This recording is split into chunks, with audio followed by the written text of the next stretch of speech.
Здравствуйте.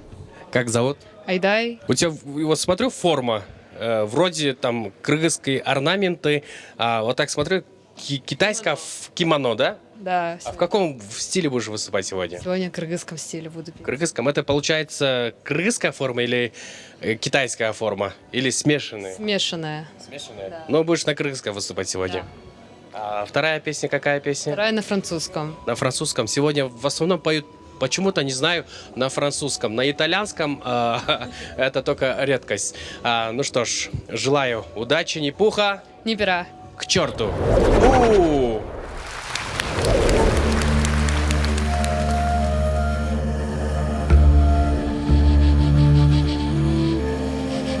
Жаратқан берген жағдайда тамам бостай бос ер қайда жүрегі батыр тусын тұтар үрігі жатыр сусын жұтар жан қайда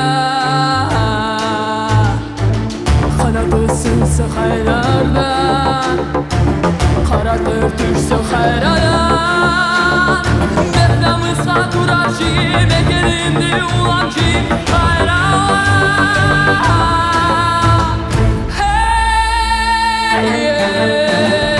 Күсірі шапқан шаңыры қабылан көкчау көк бөрі қайрадан таш тоды жүру соғым маш боты көгі кесті жанды алса көрі жазба тезген алда қайрадан таш тоды жүру соғым маш боты көгі кесті жанды алса көрі жазба тезген алда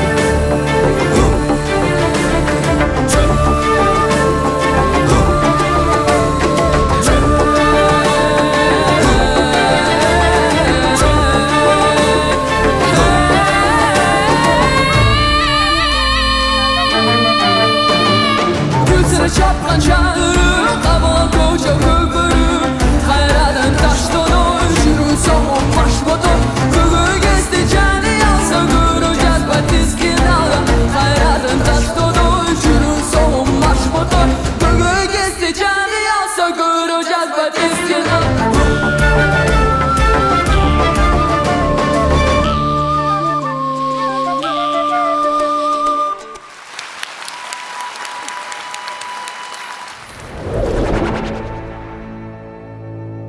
Ne partez pas, j'en suis pris l'instant temps.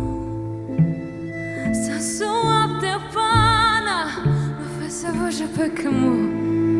Aimez-moi, que m'emmène mamie, qui se va pour toujours. Je vais quand même, parce que moi je sais pas, rien n'est que.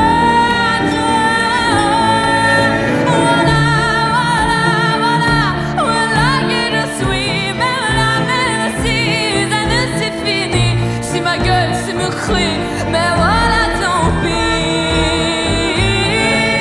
Regarde-moi pas aimez-moi tout ce que j'ai ici Si ma gueule se me crie Mais voilà,